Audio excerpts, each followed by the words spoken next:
ഇനി നമുക്ക് അസിമെട്രിക് സെക്ഷന്റെ ഒരു പ്രോബ്ലം ചെയ്ത് നോക്കാം. ഇവിടെ എ കാസ്റ്റ് അയൺ ബ്രാക്കറ്റ് എന്ന് പറഞ്ഞാൽ അതൊരു കാൻഡിലിവർ സ്ട്രക്ചറാണ്. ഒരു സൈഡിൽ സപ്പോർട്ട് ആയിരിക്കും, മറ്റേ എൻഡ് ഫ്രീ. അതാണ് ബ്രാക്കറ്റ് എന്ന് പറയുന്നത്. It is subject to a bending, has a cross section of I-form with unequal flanges. അപ്പോൾ unsymmetrical ആയി. The dimensions of the sections are shown in the figure. Find the position of the neutral axis and moment of inertia of the section about the neutral axis. If the maximum bending moment on the section is 40 meganewton millimeter, find out the maximum bending stress. What is the nature of the stress? ഈ തന്നിരിക്കുന്ന maximum stress compressive ആണോ tensile ആണോ എന്നുള്ളതും കണ്ടുപിടിക്കണം. ഇത്രയാണ് ഈ ക്വസ്റ്റ്യനിൽ തന്നിരിക്കുന്നത്. This is the question figure. A bracket, ഞാൻ പറഞ്ഞല്ലോ ബ്രാക്കറ്റ് തന്നെ ഒരു കാൻഡിലിവർ പൊസിഷൻ ആണ്. ഇത് അതിന്റെ സൈഡ് വ്യൂ ആണ്. അവിടെ എൻ്റെ ഒരു ലോഡ് ആക്ട് ചെയ്യുന്നുണ്ട്. ആ ലോഡ് കൊണ്ടുണ്ടാകുന്ന മൊമെന്റ് തന്നിട്ടുണ്ട്. നമുക്കിതിന്റെ ന്യൂട്രൽ ആക്സിസ് ആദ്യം ലൊക്കേറ്റ് ചെയ്യണം, മൊമെന്റ് ഓഫ് ഇനർഷ്യ കണ്ടുപിടിക്കണം, and finally we have to calculate what is the F maxima. അപ്പോൾ ഇതിൽ നമുക്ക് ഈ ഒരു പ്രോബ്ലത്തിൽ മാത്രം എങ്ങനെയാണ് മൊമെന്റ് ഓഫ് ഇനർഷ്യ കണ്ടുപിടിക്കുന്നതും ന്യൂട്രൽ ആക്സിസ് ലൊക്കേറ്റ് ചെയ്യുന്നുള്ളത് നമുക്കൊന്ന് നോക്കാം. Just a revision of the previous engineering mechanics topics. Okay, so this is the structure. We have to calculate y distances and also the I maximum value കണ്ടുപിടിക്കണം. അപ്പോൾ ആദ്യം neutral axis എന്തായാലും central ആയിരിക്കില്ല എന്ന് ഉറപ്പാണല്ലോ. കാരണം ഇവിടെ ചെറിയ ഒരു ഏരിയയാണ്, ഇവിടെ വലിയൊരു ഏരിയ ഉണ്ട്. അപ്പോൾ ഇവിടെ കോൺസെൻട്രേഷൻ കൂടുതൽ ഈ ഭാഗത്തേക്കായിരിക്കും അല്ലേ. അപ്പോൾ അതിന്റെ ന്യൂട്രൽ ആക്സിസ് എന്ന് പറഞ്ഞാൽ ഏകദേശം ഇതിനോട് ചേർന്നിട്ട് വരും, മുകളിലേക്ക് വരും. Suppose the neutral axis is somewhere here. നമുക്ക് എക്സാക്ട് അറിയില്ല ഇവിടെ എവിടെയാണെന്ന് ന്യൂട്രൽ ആക്സിസ് എന്ന് അസ്യൂം ചെയ്യാം. അവിടെ നിൽക്കട്ടെ. നമുക്ക് കണ്ടുപിടിക്കേണ്ടത് ഈ ന്യൂട്രൽ ആക്സിസിലേക്കുള്ള ഡിസ്റ്റൻസ് ആണ്, ഏതെങ്കിലും ഒരു എൻഡിൽ നിന്ന്. Suppose you are taking from this bottom, that distance is y bar, capital Y bar. നമ്മൾ മെക്കാനിക്സിൽ പഠിച്ചിട്ടുണ്ടാവും, ഇതുപോലെ ഏത് രീതിയിലുള്ള സ്ട്രക്ചർ വന്നാലും നമ്മൾ ആദ്യം തന്നെ ബേസ് ലൈനായിട്ട് എടുക്കുന്നത് y ആക്സിസ് അല്ലെങ്കിൽ x ആക്സിസ് എന്നുള്ള ഡിസ്റ്റൻസിനനുസരിച്ചാണ് അല്ലേ. അപ്പൊ ഇവിടെ y ആക്സിസും x ആക്സിസ് ഡിസ്റ്റൻസ് നമുക്ക് കൊടുക്കുകയാണെങ്കിൽ നമ്മളുടെ y ആക്സിസ് എന്ന് പറയുന്നത് x ആക്സിസ് എന്ന് പറയുന്നത് ഇവിടെയും y ആക്സിസ് എന്ന് പറയുന്നത് ഈ ലൈനിലുമാണ്. This is the y-axis and this is the x-axis. Okay. അപ്പൊ അങ്ങനെയാണെങ്കിൽ ഇതില് എക്സ് ബാർ എന്ന് പറയുന്ന സാധനം എന്തായിരിക്കും ഈ ഫിഗറിലെ? ഇപ്പൊ ഇതിവിടെ ആവശ്യമായിട്ടല്ല, ഞാൻ പറയുകയാണ്. എക്സ് ബാർ എന്ന് പറയുന്നത് എന്തായിരിക്കും? ഇതിന്റെ സെൻട്രോയിഡൽ എക്സ് ആക്സിസിന്റെ ബേസ്, സെൻട്രോയിഡൽ വൈ ആക്സിസിന്റെ ബേസിൽ സിമെട്രിക് ആണ്. ഈ സെൻട്രോയിഡൽ വൈ ആക്സിസ് അതിന്റെ രണ്ട് സൈഡിലും ഒരേപോലെ പീസാണുള്ളത്. മുകളിൽ വലുതാണെങ്കിലും ഇങ്ങനെയായിരിക്കും ആ സെൻട്രോയിഡൽ വൈ ആക്സിസിന്റെ ബേസിലുള്ള പിക്ചർ നമ്മൾ കട്ട് ചെയ്തെടുത്താൽ ഇങ്ങനെ ഉണ്ടാവും അല്ലെ. ഇത് സിമെട്രിക്കലാണ് ഈ സൈഡിൽ, ഇതിന്റെ മിറർ ഇമേജ് ആണ് അപ്പുറത്തുള്ളത്. അപ്പോൾ സെൻട്രോയിഡൽ വൈ ആക്സിസിന്റെ ബേസിൽ this figure is symmetrical. That means x bar will be center point of this 200, that is at 100 mm further from this end. അപ്പോൾ അത് നമുക്ക് കണ്ടുപിടിക്കാം. ഇവിടെ അതിൽ ആവശ്യമില്ല, ജസ്റ്റ് ഞാൻ മെൻഷൻ ചെയ്തു എന്ന് മാത്രം. We have to calculate this Y bar only. അപ്പോൾ y bar എടുക്കുമ്പോൾ suppose this is the first figure, this is the second figure and this is the third figure. y bar will be first figure into area. First ഫിഗറിന്റെ area into അതിന്റെ സെൻട്രോയിഡിലേക്കുള്ള distance. Area എന്ന് പറയുന്നത് breadth into depth 130 into 50 into അതിന്റെ സെൻട്രോയിഡിലേക്ക് ഇവിടെ നിന്നുള്ള distance 50/2 plus രണ്ടാമത്തെ ഫിഗർ അതിന്റെ area breadth into depth, that is അങ്ങനെ തന്നെ എടുക്കണം, ഈ ഓർഡറിൽ തന്നെ എടുക്കണം. 50 ഇൻടു 200 ഇൻടു അതിന്റെ സെൻട്രോയിഡിലേക്കുള്ള ഡിസ്റ്റൻസ് ഫ്രം ദിസ് ലൈൻ. ഇതിന്റെ സെൻട്രോയിഡ് എന്ന് പറയുന്നത് അതിന്റെ സ്വന്തം സെൻട്രോയിഡ് ഈ 200/2 അല്ലെ. ദാറ്റ് ഈസ് 100 പ്ലസ് താഴത്തെ ഡിസ്റ്റൻസ് ഉണ്ടാവും 50 പ്ലസ് മൂന്നാമത്തെ ഫിഗറിന്റെ area is breadth into depth into ഇതിന്റെ സെൻട്രോയിഡിലേക്ക് ഇവിടെ നിന്നുള്ള ഡിസ്റ്റൻസ്, ഇവിടെ വരെ നമുക്കറിയാം 250 ആണ്, പിന്നെ അങ്ങോട്ട് 25 ഉണ്ടാവും അല്ലേ. So 250 plus 50/2. ഇത് മനസ്സിലായല്ലോ എങ്ങനെ എടുക്കുന്നത്.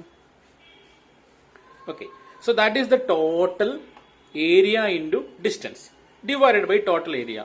Total area is breadth into depth, 130 into 50 plus 50 into 200 plus 200 into 50. So on solving this, you'll be getting 166.51 mm.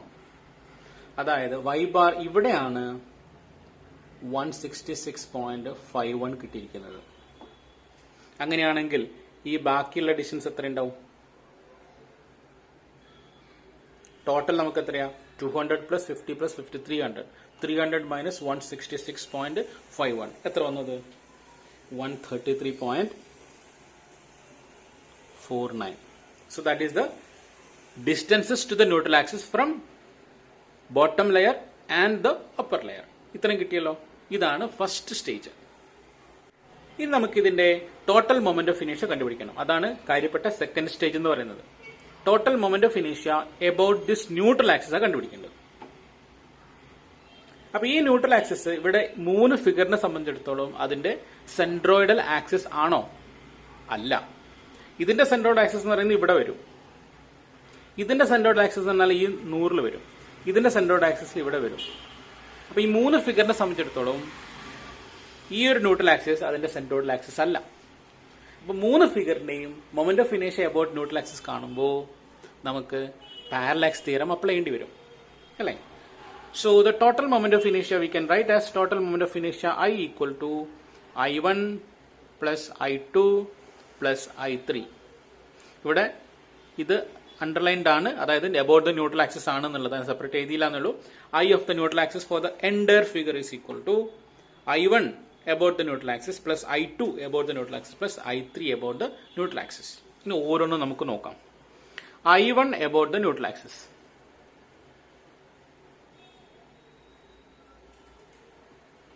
ഒന്നാമത്തെ figure about this neutral axis. അപ്പൊ അതിന്റെ ഒരു സെൻട്രോയിഡൽ മൊമെന്റ് ഓഫ് ഇനേഷ്യ ഉണ്ടാവും IG plus area into y bar square. ഇതല്ലേ? That is IG എന്ന് പറഞ്ഞ ഇതിന്റെ about this axis a parallel axis to this neutral axis. എന്ത് വരും? B dq by 12. That is 130 into 50q by 12 plus area is 130 into 50 into y bar square എന്ന് പറയുന്നത് y bar square of 1 അങ്ങനെ എഴുതാം. ഇതിന്റെ സെൻട്രോയിഡിലേക്ക് ഇവിടെ നിന്നുള്ള ഡിസ്റ്റൻസ് എത്ര വരും? 166 മൈനസ് 25 ആയിരിക്കില്ലേ? Into 166.51 minus 25. That will be the area, distance to the centroid of this figure from this line. ഇവിടെ ഒരു സ്ക്വയർ ഉണ്ട്, ഇത് വിട്ടു പോരുത്. y bar സ്ക്വയർ ആണ്. Answer is 131.52 into 10 raised to 6 mm raised to 4. ഇതേപോലെ I2 about the neutral axis കണ്ടുപിടിച്ചൂടെ? I2 ന്റെ about neutral axis will be centroidal neutral axis plus area into area of that second figure into y2 bar square. അപ്പോൾ ഇതിന്റെ centroidal moment of ഇനേഷ്യ will be B dq by 12. B എന്ന് പറയുന്നത് 50 into d cube is 200 cube by 12 plus area is 50 into 200 into ഇതിന്റെ സെൻട്രോയിഡിലേക്ക് ഇവിടെ നിന്നുള്ള distance y bar എന്നുള്ള ഡിസ്റ്റൻസ് എങ്ങനെ കാണാൻ പറ്റും? നമുക്ക് ഈ ഡിസ്റ്റൻസ് ഇവിടെ നിന്ന് റെഫർ ചെയ്യാലോ. അതെത്രയായിരിക്കും? 100 പ്ലസ് 50 150 ആണ്. അപ്പൊ ഈ ഗ്യാപ്പ് എത്രയായിരിക്കും? 166.51 മൈനസ് 150 ആയിരിക്കും അല്ലേ? സോ 166.51 മൈനസ് 100 അതിന്റെ സ്ക്വയർ. 100 കിട്ടിയ മനസ്സിലായല്ലോ. 100 അല്ല 150 ആണ് അല്ലേ? 150 കിട്ടിയ മനസ്സിലായല്ലോ. ഇത് 100 ആയിരിക്കും, ഇവിടെ 50 ഉണ്ട്. അപ്പോൾ 150, ഇത്രയും ഡിസ്റ്റൻസ് 150. 166 മൈനസ് 150 ആയിരിക്കും ഇവിടുത്തെ ഈ y2 bar square. So on solving that, you'll be getting it as 336 into 10 raised to 6 mm raised to 4 കിട്ടും. ഇതേ രീതിയിൽ calculate neutral axis for the moment of inertia for this I3 about the neutral axis. So in the equation, I3 about the neutral axis will be I3 about the centroidal axis plus area of 3 into y3 bar square. That is 200 into d cube 50 cube by 12 plus 200 into 50 is the area into. ഇതിന്റെ സെൻട്രോയിഡിലേക്ക് വരുന്ന distance എന്തായിരിക്കും? 133 minus 25 ആയിരിക്കും. അതിന്റെ square. And finally total I will be obtained. Okay, ഇത് ഞാൻ PDF ഇതിന് refer ചെയ്യാം. Process മനസ്സിലായല്ലോ. ഇനി ഈ ക്വസ്റ്റ്യനിലേക്ക് തിരിച്ചു പോവുകയാണെങ്കിൽ നമുക്ക് തന്നിട്ടുണ്ട് ക്വസ്റ്റ്യനിൽ moment, maximum moment is given, ഒരു വാല്യൂ തന്നിട്ടുണ്ട്, 40 kN തന്നിട്ടുണ്ട്. ഇപ്പൊ നമ്മളിവിടെ I of the entire figure കണ്ടുപിടിച്ചു, അബൌട്ട് ദ ന്യൂട്രൽ ആക്സിസ് കണ്ടുപിടിച്ചു. ഇനി എന്താ കണ്ടുപിടിക്കേണ്ടത് ക്വസ്റ്റ്യനിൽ? എഫ് മാക്സിമം ആണ് കണ്ടുപിടിക്കേണ്ടത്. അത് കണ്ടുപിടിക്കണമെങ്കിൽ നമുക്ക് y മാക്സിമം അറിയണ്ടേ? ഇവിടെ y മാക്സിമം ഏതാ എടുക്കുക? ഇവിടെ ഇതാണ് മാക്സിമം y.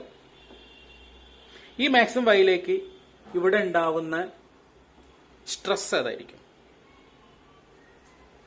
ടെൻസൈൽ ആയിരിക്കും, കംപ്രസീവ് ആയിരിക്കും? ഇത് എന്ത് ടൈപ്പ് ഓഫ് ബീമാണ്? ഒരു കാന്റിലിവർ സ്ട്രക്ചർ ആണ് തന്നിട്ടുണ്ട് അല്ലെ?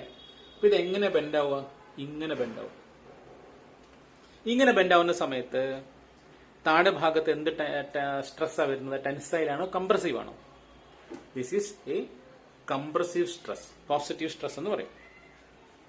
അപ്പൊ നമുക്കിവിടെ y maxima is showing A compressive stress. അതേ സമയത്ത് മുകളിലെ ലെയറിൽ എന്താ ഉണ്ടാവുക? ടെൻസൈൽ സ്ട്രെസ് ആയിരിക്കും.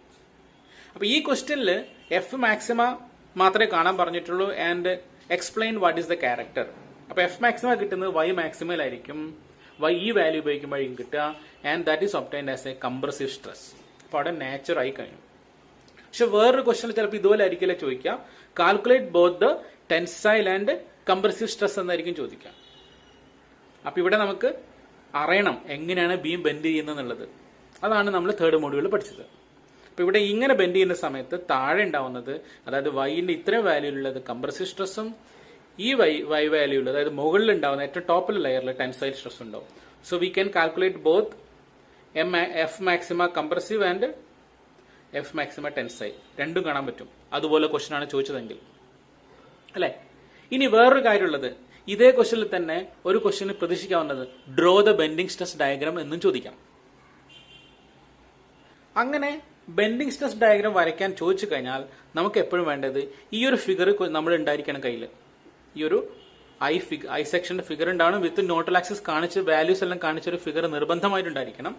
അതിന്റെ ബേസിലാണ് നമ്മൾ ബെൻഡിങ് സ്ട്രെസ് ഡയഗ്രാം വരയ്ക്കാൻ പോവാം. എന്താ ബെൻഡിങ് സ്ട്രെസ് ഡയഗ്രത്തിൽ പറയുന്നത്? നമ്മൾ പഠിച്ചിട്ടുണ്ട് ഇങ്ങനെ ഒരു സാധനം അല്ലെ? അതില് ന്യൂട്രൽ ലെയറിന്റെ ഒരു സൈഡിൽ കംപ്രഷനും ഒരു സൈഡിൽ ടെൻഷനും ആയിരിക്കും. കംപ്രഷൻ ജനറലി പോസിറ്റീവ് എടുക്കുന്നു, ടെൻഷൻ ജനറലി നെഗറ്റീവ് എടുക്കുന്നു. അപ്പൊ ഇവിടെ നമുക്ക് കംപ്രഷൻ താഴെയാണ്, അപ്പൊ അത് പോസിറ്റീവ് ആണ്. ഇവിടെ ടെൻഷൻ നെഗറ്റീവ് ആണ്. So this will be F C maxima, ആ വാല്യൂ അവിടെ എഴുതുക. This will be F T maxima, ആ വാല്യൂ അവിടെ എഴുതുക. എന്നിട്ട് ഇതിനെ ഈ ന്യൂട്രൽ ആക്സിസ് 0 ആയിരിക്കും, ഇതിങ്ങനെ കണക്ട് ചെയ്തിട്ട് വരയ്ക്കാം. So this is the bending stress diagram. അപ്പൊ ഈ ഒരു വാല്യൂ നമുക്ക് കിട്ടും കാൽക്കുലേറ്റ് ചെയ്ത് കഴിഞ്ഞാൽ. ഈ രണ്ട് വാല്യൂടെ മാർക്ക് ചെയ്യുക, ബെൻഡിങ് സ്ട്രെസ് ഡയഗ്രാം വരയ്ക്കുക. പോസിറ്റീവ്, നെഗറ്റീവ് അല്ലെങ്കിൽ കംപ്രഷൻ, ഇവിടെ ടെൻഷൻ മാർക്ക് ചെയ്യാം. ഈ രീതിയിൽ വേണം ഇതിന്റെ സ്ട്രെസ് ഡയഗ്രാം വരയ്ക്കാൻ. ഓക്കെ, അപ്പൊ ഈ ഒരു ക്വസ്റ്റ്യന്റെ അകത്ത് നമുക്ക് എന്തൊക്കെ ചെയ്യേണ്ടി വന്നു? y ബാർ കണ്ടുപിടിക്കണം. അവിടെ y ബാറിനെ പറ്റി ശരിയായൊരു അർത്ഥം മനസ്സിലുണ്ടായിരിക്കണം. y ബാർ എന്ന് പറയുന്നത് മാക്സിമം എവിടെയാണ്? കംപ്രഷൻ സൈറ്റിലാണോ ടെൻഷൻ സൈറ്റിലാണോ എന്ന് അറിയണം. അങ്ങനെ അറിയണമെങ്കിൽ നമുക്ക് ബീമിന്റെ എങ്ങനെയാണ് ബീം ആക്ട് ചെയ്യുന്നത് എന്നുള്ളത് അറിയണം. കാന്റിലിവർ ബീം എപ്പോഴും എന്ത് മൊമെന്റ് ആണ് പറയാ? ഹോഗിങ് മൊമെന്റ് ആണ്. ഹോഗിങ് മൊമെന്റ് വരുന്ന സമയത്ത് കംപ്രഷൻ താഴെയായിരിക്കും, ടെൻഷൻ മുകളിലായിരിക്കും. അപ്പൊ നെഗറ്റീവ് സ്ട്രെസ്സസ് മുകളിലും പോസിറ്റീവ് സ്ട്രെസ്സസ് താഴെയും, കംപ്രസീവ് സ്ട്രെസ്സസ് താഴെയും ടെൻസൈൽ സ്ട്രെസ് മുകളിലും വരും. അപ്പൊ അതിനനുസരിച്ച് വൈ ഡിസ്റ്റൻസ് അനുസരിച്ച് നമ്മൾ നോക്കണം. ഇവിടെ വൈ കൂടുതലുള്ളത് കംപ്രഷൻ സൈഡിലേക്കാണ്. അപ്പൊ കംപ്രസീവ് സ്ട്രെസ് ആയിരിക്കും കൂടുതൽ ഉണ്ടാവുക, ദാറ്റ് ഈസ് പോസിറ്റീവ് സ്ട്രെസ് ആയിരിക്കും കൂടുതൽ ഉണ്ടാവുക. അപ്പൊ ബെൻഡിങ് സ്ട്രെസ് ഡയഗ്രത്തിൽ ആ രീതിയിൽ മാർക്ക് ചെയ്യണം. അതേപോലെ മറ്റേ സൈഡിൽ നോക്കുകയാണെങ്കിൽ ടെൻസൈൽ സ്ട്രെസ് കുറവാണ്, that is mark like this അല്ലേ. അപ്പൊ ഇതിലേക്ക് വേണ്ടി നമ്മൾ വേറെ എന്താ കണ്ടുപിടിച്ചത്? വൈ ബാർ കണ്ടുപിടിച്ചു, കൂടാതെ I about the neutral axis കണ്ടുപിടിച്ചു. അപ്പൊ ഈ ഐ അബൌട്ട് ദ ന്യൂട്രൽ ആക്സിലാണ് നിങ്ങൾ തെറ്റിക്കാൻ വളരെയേറെ സാധ്യതയുള്ളത്. Both this Y bar and I about the neutral axis. This is coming under the +1 topic, then engineering mechanics in the BTech topic. ഇത്രയും portion ഒന്ന് ശരിക്കും തറവാക്കി പഠിച്ചാൽ നമ്മളെ MOSലെ ഈ പ്രോബ്ലം സോൾവ് ചെയ്യൽ വളരെ ഈസിയായി. ഇതിൽ 12 മാർക്കിന്റെ ക്വസ്റ്റ്യൻ ആയിരിക്കും ഉണ്ടാവുക. ഇത്രയും ചോദിച്ചാൽ സുഖമായിട്ട് വാങ്ങിക്കൂടെ അല്ലേ? ഓക്കെ, അടുത്തത് ഈ ക്വസ്റ്റ്യൻ നോക്കാം. A cast iron beam of I section as shown in the figure simply supported on a span of 5 metre. ഇപ്പൊ ബീമിന്റെ കണ്ടീഷൻ തന്നു. If the tensile stress not to exceed 20 Nm/mm². Tensile stress കൂടാൻ പാടില്ല, that is F T maxima 20 കൂടാൻ പാടില്ല. ഇനി എവിടെയാണ് അത് ഉണ്ടാവുക? താഴെയാണോ മുകളിലാണോ? It is a simple supported beam. Simple supported ബീമിന്റെ കേസിൽ ഏത് മൊമെന്റ് ആണ്? സാഗിങ് മൊമെന്റ് ആണ്. സാഗിങ് മൊമെന്റ് ആകുമ്പോൾ ടെൻഷൻ എവിടെയായിരിക്കും? താഴെയായിരിക്കും. അപ്പൊ താഴത്തെ സ്ട്രെസ് 20 Nm/mm² കൂടാൻ പാടില്ല. Calculate the safe UDL which the beam can carry. അപ്പൊ ആ FT മാക്സിമം കണക്കാക്കിയിട്ട് UDL കണ്ടുപിടിക്കണം. UDL കണ്ടുപിടിക്കുക എന്ന് പറഞ്ഞാൽ നമ്മളെ ബെൻഡിങ് ഇക്വേഷനിൽ എന്താ കണ്ടുപിടിക്കേണ്ടി വരിക? ക്യാപിറ്റൽ M കണ്ടുപിടിക്കണം. Find also the maximum compressive stress. കണ്ടോ, നേരത്തെ പറഞ്ഞ പോലെ കംപ്രസീവ് സ്ട്രെസ്സും മാക്സിമം കാണാൻ പറഞ്ഞു ഇവിടെ. ഓക്കെ, അപ്പൊ ഇവിടെ ഫിഗർ തന്നിട്ടുണ്ട്. This is the unsymmetrical section. We have to find, first we have to locate the neutral axis. Neutral axis കണ്ടുപിടിച്ചു. നേരത്തെ ചെയ്ത പോലെ തന്നെ y bar equal to A1y1 plus A2y2 plus ഈ ഫോർമുല ഉപയോഗിച്ച് കഴിഞ്ഞാൽ will be getting this. Try ചെയ്ത് നോക്കുക. ഇനി ഞാൻ എക്സ്പ്ലെയിൻ ചെയ്യുന്നില്ല. ഇത് കണ്ടുപിടിച്ചു കഴിഞ്ഞാൽ next I of the entire figure about the neutral axis കണ്ടുപിടിക്കണം. അപ്പൊ ഐ കണ്ടുപിടിക്കാൻ I of total I sigma I1 plus I2 plus I3. So calculate that I. അല്ല, നമുക്ക് പ്രശ്നമല്ല. Now we are entering in to the bending equation portion. അവിടെ എന്താ ചെയ്യുന്നുള്ളത് നോക്കാം. This is the bending equation. Okay, ഇനി ഇവിടെ M ആണ് കണ്ടുപിടിക്കേണ്ടത്. ഐ നമുക്ക് കിട്ടി, Y കിട്ടി. Y കിട്ടിക്കഴിഞ്ഞത് രണ്ട് വാല്യൂ Y ഉണ്ടല്ലോ. 90.66 ഉണ്ട്, 169.34 ഉണ്ട്. ഇതാണ് ക്രോസ് സെക്ഷൻ തന്നിരിക്കുന്നത്. ഇതിലെ ഈ ഫിഗറില് നേരത്തെ പറഞ്ഞതുപോലെ എവിടെയായിരിക്കും മാക്സിമം സ്ട്രെസ് ഉണ്ടാവുക? താഴെയാണോ മുകളിലാണോ?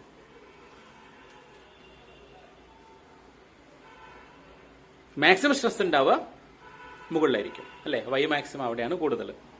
പക്ഷേ ഇതിൽ പറഞ്ഞിരിക്കുന്നത് എന്താ? Tensile stress not to exceed 20 Nm/mm² എന്ന ക്വസ്റ്റനിൽ തന്നിരിക്കുന്നത്. അപ്പൊ ടെൻസൈൽ സ്ട്രെസ് എവിടെയാണുള്ളത്? താഴെയാണ് ആക്ട് ചെയ്യുന്നത്.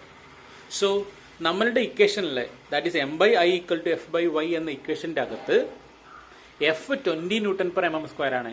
ഏത് വൈക്കാണ്? ഈ വൈക്ക് അല്ലെ. Y equal to 90.66 F 20 Nm/mm² limit ചെയ്തിരിക്കുന്നു. മനസ്സിലായോ അങ്ങനെയാണെന്നുള്ളത്? മാക്സിമം ടെൻസൈൽ സ്ട്രെസ് ആണ് ലിമിറ്റ് ചെയ്തിരിക്കുന്നത്. ദാറ്റ് ഈസ് സിംപിൾ സപ്പോർട്ട് ബീമിന്റെ കേസിൽ ടെൻസൈൽ സ്ട്രെസ് ആക്ട് ചെയ്യുന്നത് താഴെയാണ്. അപ്പൊ താഴത്തെ എക്സ്ട്രീം ലെയറിലാണ് F ലിമിറ്റ് ചെയ്തിരിക്കുന്നത് 20 Nm/mm². അവിടേക്കുള്ള Y ഡിസ്റ്റൻസ് എത്രയാ? 90.66 ആണ്. So Y equal to 90.66, F maximum equal to 20 Nm/mm². I നമുക്കറിയാം. അങ്ങനെയാണെങ്കിൽ M കണ്ടുപിടിച്ചൂടെ അല്ലേ? അപ്പൊ ഇതാണ് ആ ഇക്വേഷൻ. ഇതില് F മാക്സിമം 20 ലിമിറ്റ് ചെയ്തിരിക്കുന്നു. I നമുക്ക് കിട്ടി. Y എന്ന് പറയുന്നത് 90.66 ആണ്. നേരത്തെ നമ്മൾ ഫിഗർ എടുത്തു. അതിന് കറസ്പോണ്ടിങ് ആയിട്ടുള്ള മൊമെന്റ് കിട്ടി. അത് UDL ആയിട്ടാണ് കാണുന്നത്. അപ്പൊ UDLന്റെ ഇക്വേഷൻ WL² by 8 ആണ് maximum moment. From that we can calculate the small w. Clear അല്ലേ? ഇനി അതിൽ വേറൊരു കാര്യം കൂടി ചോദിച്ചിട്ടുണ്ട്. വാട്ട് ഈസ് FC മാക്സിമ എന്ന് ചോദിച്ചിട്ടുണ്ട്. അത് നമുക്ക് കണ്ടുപിടിച്ചൂടെ? രണ്ട് തരത്തിൽ കാണാം. ഒന്നുകിൽ നമ്മൾ എമ്മിന്റെ ഇക്വേഷൻ, എമ്മിന്റെ വാല്യൂ അറിയാം, I വാല്യൂ അറിയാം. So M equal to F/Y into I എന്ന ഇക്വേഷൻ്റെ അകത്ത് എഫ് നേരത്തെ പറഞ്ഞ പോലെ 20യും വൈന്റെ വാല്യൂ 91 പോയിന്റ് കണ്ടുപിടിച്ചപ്പോഴാണ് എം നമുക്ക് കാൽക്കുലേറ്റ് ചെയ്യാൻ പോയത്. നമുക്കിപ്പോൾ എം കിട്ടിക്കഴിഞ്ഞു. ഇനി തിരിച്ചു വരാം. എം നമുക്കറിയാം, വൈയുടെ വാല്യൂ ആ ഐ ഫിഗറിന്റെ ടോപ്പിൽ വാല്യൂ കൊടുത്തു നോക്കുക. ഈ ടോപ്പിലെ വാല്യൂ കൊടുക്കുക. ടോപ്പിലെ വാല്യൂ കൊടുക്കുമ്പോൾ കിട്ടുന്നതായിരിക്കും FC മാക്സിമം. ഓക്കെ, അപ്പൊ തിരിച്ചിട്ട് ചെയ്ത് കഴിഞ്ഞാൽ FC മാക്സിമം കിട്ടും. അതല്ലാതെ വേറെ വഴി എന്നുള്ളത് ബെൻഡിങ് സ്ട്രെസ് ഡയഗ്രാം വരച്ചിട്ട് കാണാം. ഇതാണ് അതിന്റെ Y വാല്യൂസ് അല്ലെ. ഇനി ബെൻഡിങ് സ്ട്രെസ് ഡയഗ്രാം നമുക്ക് വരച്ചു നോക്കാം. ബെൻഡിങ് സ്ട്രെസ് ഡയഗ്രാം വരയ്ക്കുമ്പോൾ ഇവിടെ താഴെ എന്താ വരുന്നത്? ടെൻഷനാണോ കംപ്രഷനാണോ? ടെൻഷൻ. മുകളിൽ എന്താ വരുന്നത്? കംപ്രഷൻ. ഇവിടെ ടെൻഷൻ നമുക്ക് എത്ര ലിമിറ്റ് ചെയ്യണം? FT maxima is limited to 20 newton. നമുക്കിത് സിമിലർ ട്രയാങ്കിൾ ആയിരിക്കണം. ഇങ്ങോട്ട് വരയ്ക്കുന്നു. ഈ ഡിസ്റ്റൻസ് നമുക്കറിയാം, ഈ ഡിസ്റ്റൻസും അറിയാം.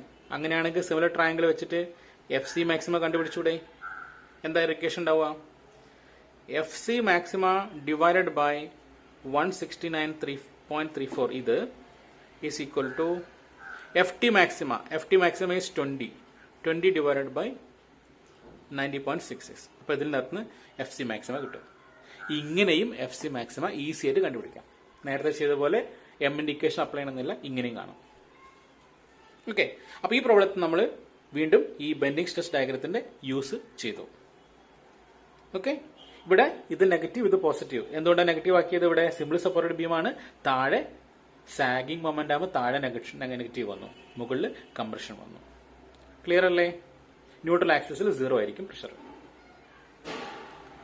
ഇനി ഇതിൽ വരുന്ന വേറെ രണ്ട് ക്വസ്റ്റ്യനും കൂടി ചെയ്ത് നോക്കാം. ഇവിടെ ഒരു T സെക്ഷനെ തന്നിരിക്കുന്നത് സിംപ്ലി സപ്പോർട്ടഡ് 8 മീറ്റർ സ്പാനിൽ തന്നിട്ടുണ്ട്, UDL തന്നിട്ടുണ്ട്. Then we have to calculate the maximum tensile and maximum compressive stress. That is FT മാക്സിമയും FC മാക്സിമയും കണ്ടുപിടിക്കണം. അപ്പോൾ സെക്ഷൻ കിട്ടിയ സ്ഥിതിക്ക് നമുക്ക് ആദ്യം എന്ത് കണ്ടുപിടിക്കണം? Y ബാർ കണ്ടുപിടിക്കണം. ന്യൂട്രൽ ആക്സിസ് ലൊക്കേറ്റ് ചെയ്യണം. ന്യൂട്രൽ ആക്സിസ് ലൊക്കേറ്റ് ചെയ്ത് കഴിഞ്ഞാൽ I about the neutral axis കണ്ടുപിടിക്കണം.